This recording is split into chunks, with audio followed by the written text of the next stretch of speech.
The Boys Season 3 is created by Eric Kripke and stars Carl Urban, Anthony Starr, and Jensen Ackles. With Homelander nearing the edge of his insanity, the boys decide to take the final step and search out for what could possibly be the corrupt superhero's only weakness. I have loved The Boys ever since it first aired in 2019. I remember saying to myself before Joker came out that I thought that this show was going to be the best piece of superhero content we were ever going to get that year.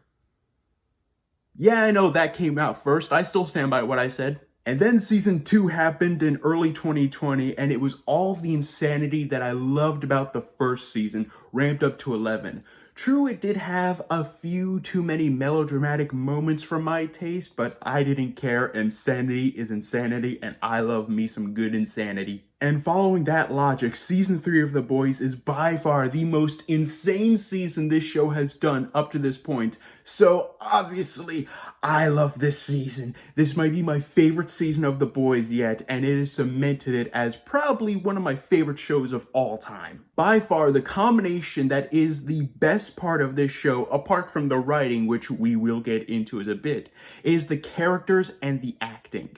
The two of them combined create one of the best parts in any superhero show. I love every single character in this show, and that is because they are both written and acted with so much nuance that no person in this entire show is a good guy or a bad guy. They're all just people, and they're acted like people, and they're written three-dimensionally. And they're all written so charmingly in their own different ways. I love the Deep. I love A-Train. I love Huey and Starlight. I love Frenchie and Kamiko. I love Mother's Milk and his storyline this season about his domestic troubles and his backstory. Maeve is awesome. Butcher keeps getting more and more development with every single season. And then we come to quite possibly my 3 favorite characters of this season: Black Noir, Homelander, and Soldier Boy. Let's just get Homelander out of the way because this character has always been written with so much just insanity to him, but at the same time, Anthony Starr plays him with just a tad bit of humanity that you could always see, but is always the most minute part of his personality. It makes for one of television's best villains, and the fact that Anthony Starr hasn't even been nominated for an Emmy at this point is insane. If he doesn't get nominated for an Emmy for season 3, I am rioting. And then we get to Black Noir. I have always loved this character in bits and pieces, the bits and pieces we got in the first 2 seasons. In this season, he's a bit more fleshed out, and I loved it. Not only is he silently funny, but we also get a lot of humanity and depth to him the more that we know about his backstory. It really makes you feel sorry for the guy, and you legitimately do end up caring for him, and in my opinion, I felt that he was one of the only moral characters in the 7 by the end of the season. And then we get to Jensen Ackles as Soldier Boy.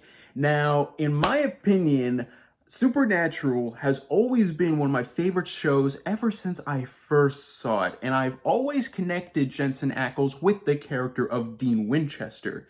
Soldier Boy is nothing like Dean Winchester. Soldier Boy is an unapologetic, foul-mouthed, misogynistic racist who constantly indulges in, let's just say, adult activities. This is not Dean Winchester, and in the fact that this is a complete 180 from the character that I have grown to love over the past 15 seasons of television, I couldn't help but love the novelty of it. And at the same time, Jensen Ackles plays him so well. Don't get me wrong, this character is a horrible human being, but at the same time, at the end of the day, he is still a human being with a backstory and some sort of empathy that you could spare for him, but at the same time, he's such a horrible person. But at the same time, that human-like paradox of personality traits is throughout the entire show with every single character, and that's one of the things that I love most about this show. But the other thing is the writing. The satirical writing in this show is off the charts. It has always been off the charts, and now I just love it. The amount of shots this show always takes at the media, politics, and especially the superhero genre, I absolutely find hilarious. And before you say keep politics out of my superhero show, I should also make clear they don't necessarily take sides, they just show a light on all sides of the political spectrum and just say, here it is. Here's the hypocrisy on all sides.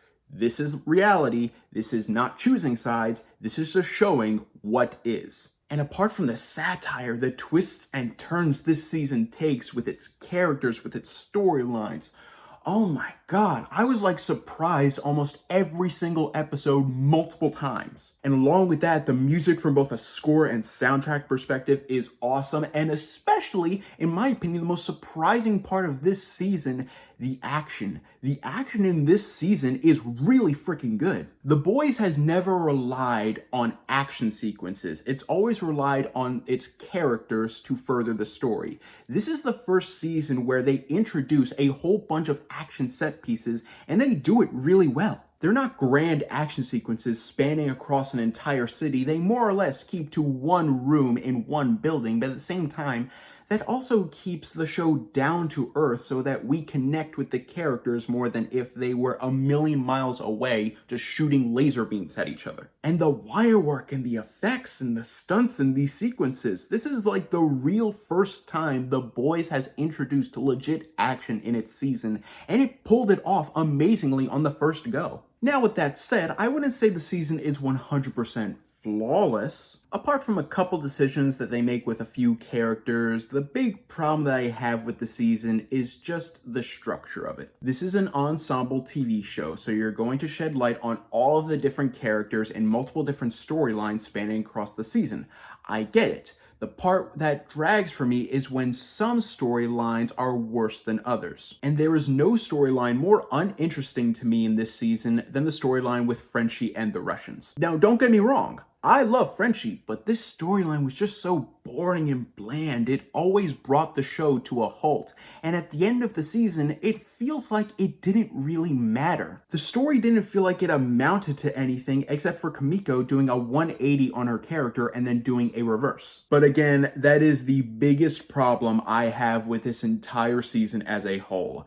I loved The Boys Season 3. While the overabundance of subplots can lead to some storylines being more interesting than others, that's the only major complaint that I could find with this season. Everything I love most about this show is revisited 10,000-fold. The acting is incredible, the characters are all interesting, the satire is clever, the story is always intriguing, the music is great, and the action is surprisingly awesome. I have loved this series for so long, and if they keep it up with this high level of quality, by the end of it, it might end up being one of my all-time favorite shows, if it isn't already. I'm going to give The Boys Season 3 an A.